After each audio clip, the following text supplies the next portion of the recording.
Hi, I'm Diane Brady. This is Forbes Newsroom. And I am with Zach Everson, my colleague, longtime Trump watcher. I think that's fair to say, Zach, staff writer. And of course, if you do not get the Checks and Imbalances newsletter, you should. So, Zach, you've just come back from vacation. Anything happen while you were away? Yeah, I got brought right into it upon showing up at my computer at 9 o'clock on Monday morning.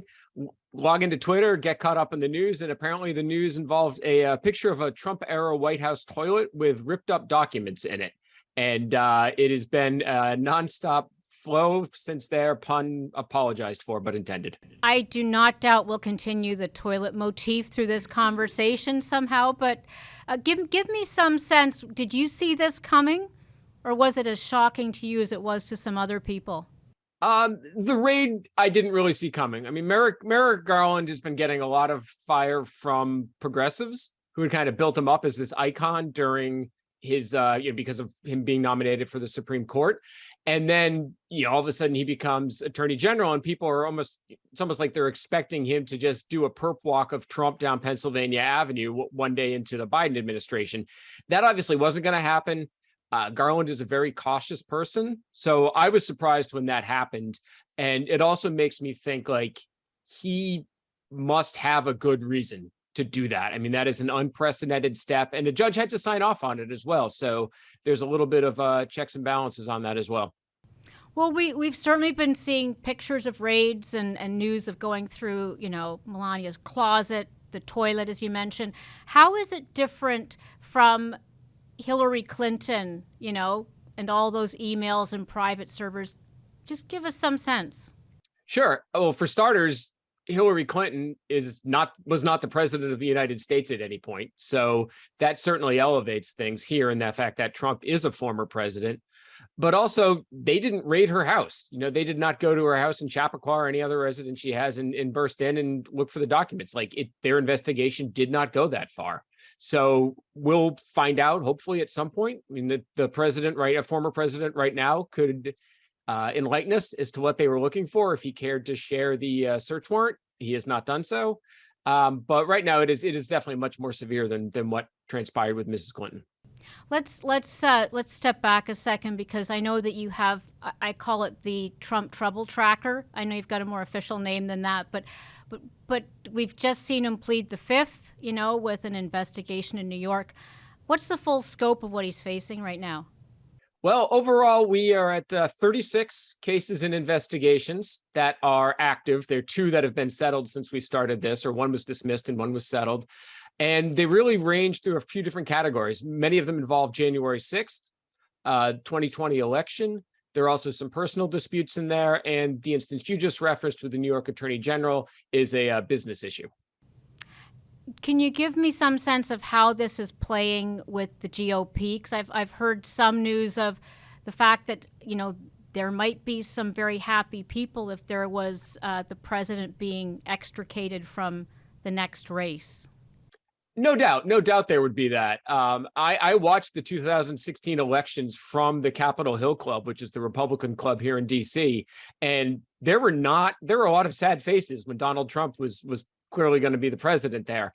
But they've had those opportunities to get rid of him and pitch him overboard if they so chose. I mean, we've gone through 2 impeachments. There was January 6th. I mean, if you look back to January 7th, I thought he was done. And so did many other people. And then by the end of the month, Kevin McCarthy visited him at Mar-A-Lago, posed for that photo, and signaled to everybody, it's okay, Trump's fine. So while a lot of them, no doubt, would love it for him to disappear, none of them have the chutzpah to get out there and publicly say it. Well, it's interesting because I know you think about the zeitgeist a lot, and this is being characterized certainly by President Trump as yet another indication of a witch hunt. Is that actually resonating with the fans? Everything Trump says and does resonates with those fans. So, this has, you throw in the deep state, you throw in Biden, you have them breaking into his residence. I mean, it's elevated, but he can rile up 30% of the country just by sneezing. So you think there's going to be a backlash here? Oh, absolutely. And I think that's something the Justice Department should have at least considered when they did this. Are they going to be able to get goods that make it worth this? Not from a political standpoint, but just from their own credibility. Are people going to think, oh, look, they're, a banana republic if we're just having the Justice Department go after former presidents? So they must have done that. But apparently, the fundraising emails went out. I think before the FBI had even left the premises, and they're doing really well and they're hitting it hard. Defund the FBI shirts, ironically enough. So yeah, it'll help them in the short run, but we don't know, the whole picture to be able to tell if it makes sense or not. So I know you don't personally track his wealth, but we certainly have as a company. And how's he doing right now on that front, fundraising, et cetera? So we've got his net worth is holding steady at $3 billion is what he came into the White House with, and it went down. But by the time he left the White House, it was also at about $3 billion, we estimated. It's gone up $600 million since he left the White House. So he's doing pretty well. We're actually working on a new calculation for that recently. So we'll have more to report on that soon. He famously fell off the Forbes 400 list, but that wasn't because he lost money in so much as that other people just made more and hurdled him.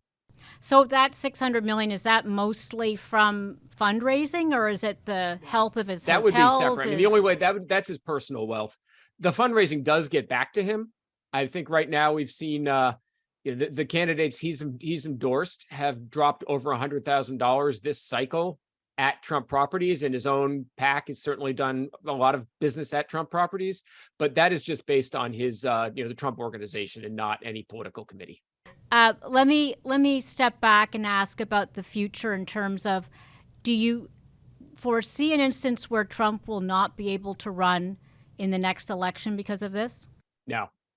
I mean, a lot has been said online about that law that he signed that precludes people from running from office, but the Constitution doesn't list that as a criterion. The Constitution is what matters. So it's not gonna come up. And that also depends on whether he'd even be convicted of this. We've got all those cases that we're tracking, the 36 of them. He excels at playing the legal system and stretching things out. We saw that today when he took the fifth. He took the fifth after postponing that deposition, saying he couldn't do it because Ivana had passed away, postponing it. He probably knew all along he was going to take the fifth, but why tell them you're going to take the fifth in February when you can do it in August? And we're seeing that throughout all of these cases. Now, none of them are criminal charges at this point. They're all civil, so it's a bit of a different system, but he excels at working the system. And then, so even if criminal charges were to get brought against him, which again is big hypothetical, as he famously pointed out, he could shoot somebody in the middle of Fifth Avenue and get away with it. You're finding, I think it's like 40-something% of Republican primary voters said that they would vote for him in a contested GOP primary right now. What are your odds of getting a jury that doesn't have any Trump supporter on it in this country? Very small. Most of us are used to seeing, when you've got FBI emblazoned across your chest and they're going into your house, there's usually some consequences for the person whose house they're entering. You don't think that's going to be the case now? I don't think most people who get raided by the FBI are Donald Trump. They're not former presidents. They don't have all of that legal backing. They don't have that much experience with the legal system, and they haven't played it that well. And they also don't have a large portion of the country that is willing to follow them no matter what. So I think that makes it very difficult. So when we're looking at step back from this, since we've got 36 cases, what else is coming up on your radar? This has been a huge one, of course. But is there anything else that you're looking to as in some ways emblematic of what's next for Trump or the Trump family? Well, the one that I think could do him the most damage personally is the SEC investigation into DWAC, which is the company that was going to merge with his new True Social. They just announced last week that they were looking to postpone a vote on the merger because they are under investigation by the SEC for allegedly talking about this deal before they were allowed to do such a thing with True Social. Like when they form a SPAC like that, they have to wait a certain period of time before they can start seeking a company to merge with. And there's evidence out there that they did not wait that period. If that were to go through, it would certainly hurt him financially. He's got a pretty big vested stake in that.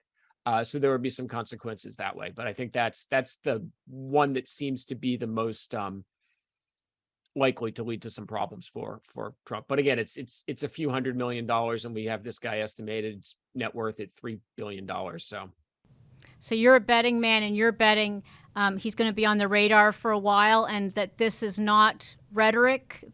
Our Trump is very much interested in running for office yet again.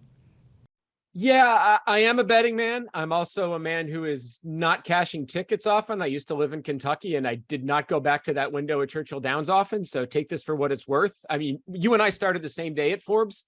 I was thinking back to that when I was prepping for our conversation. I thought Trump coverage would be about 10, 20% of my job at that point. And, it's 80, 90%. So I was wrong on that. But I think he's here to stay. He's certainly proven that time and time again. He's came back from the dead after his real estate issues and hotel problems, and then when he got picked up by American pop culture with The Apprentice, and that kind of faded, but then he got picked up by the Republican Party and GOP, and that seemed like it was fading after January 6th. But then he got them to pick him up again. So I don't think he's going anywhere. One thing I am curious about with Desantis, since his name is now coming up as an alternative to Trump, having all these, he, as you mentioned, he sucks the air out of the room, certainly, and sucks the headlines. How is that impacting him and how he's being viewed as a potential contender? I think he's only viewed as the contender if Trump's out. He famously hasn't said that he would only run if Trump doesn't, which a lot of the other potential candidates have said. But he's also been to Mar-A-Lago several times recently. There are pictures of him out there attending fundraisers and other events, and I think he's playing it that way. I think it would be very hard for anybody other than Donald Trump to win a Republican primary, and running against Trump and losing is going to have a lot of the base resenting you for the rest of your political career. One other question I do want to ask is, it has been a marvel to a lot of people the degree to which he really does still resonate with his base, and it could be the economic environment, it could be charisma, all of the above and more. What do you attribute it to at this point, since we've now lived through so much, including a very well-produced January 6th special that, made some people raise their eyebrows, and yet here we are, he's as popular as ever. Right. And as for his appeal, I don't know if I have much to add beyond what's just been reported about socioeconomical, race, all that sort of stuff. One thing that I do believe, though, is I think it makes social media, I believe, makes it harder for people to walk back positions. And if you formerly used to like a president and then you decided you didn't, it wasn't a big deal. Where you just privately, maybe your friends, close family knew. But now if you went from 3 years of posting Donald Trump memes on Facebook to all of a sudden saying, he's not my guy. Sure, there are going to be some people who applaud you, but all of a sudden you're going to have the other Trumpies in there attacking you. You're going to have people come in saying, you were wrong all along. And I think it just makes it harder. And I found that out, just through my own social media use, that I would get into conversations and I'm like, why am I arguing this? I don't necessarily think it anymore. Well, it's interesting. So it's being on the record as opposed to being tribal, which is what a lot of people, might attribute it to, that we're in this echo chamber, each side, believing what we believe, getting the news we believe. So great. The gift that keeps on giving, or interesting times, depends where you sit on that. Zach Everson, thank you. This has been Forbes Newsroom. Diane Brady.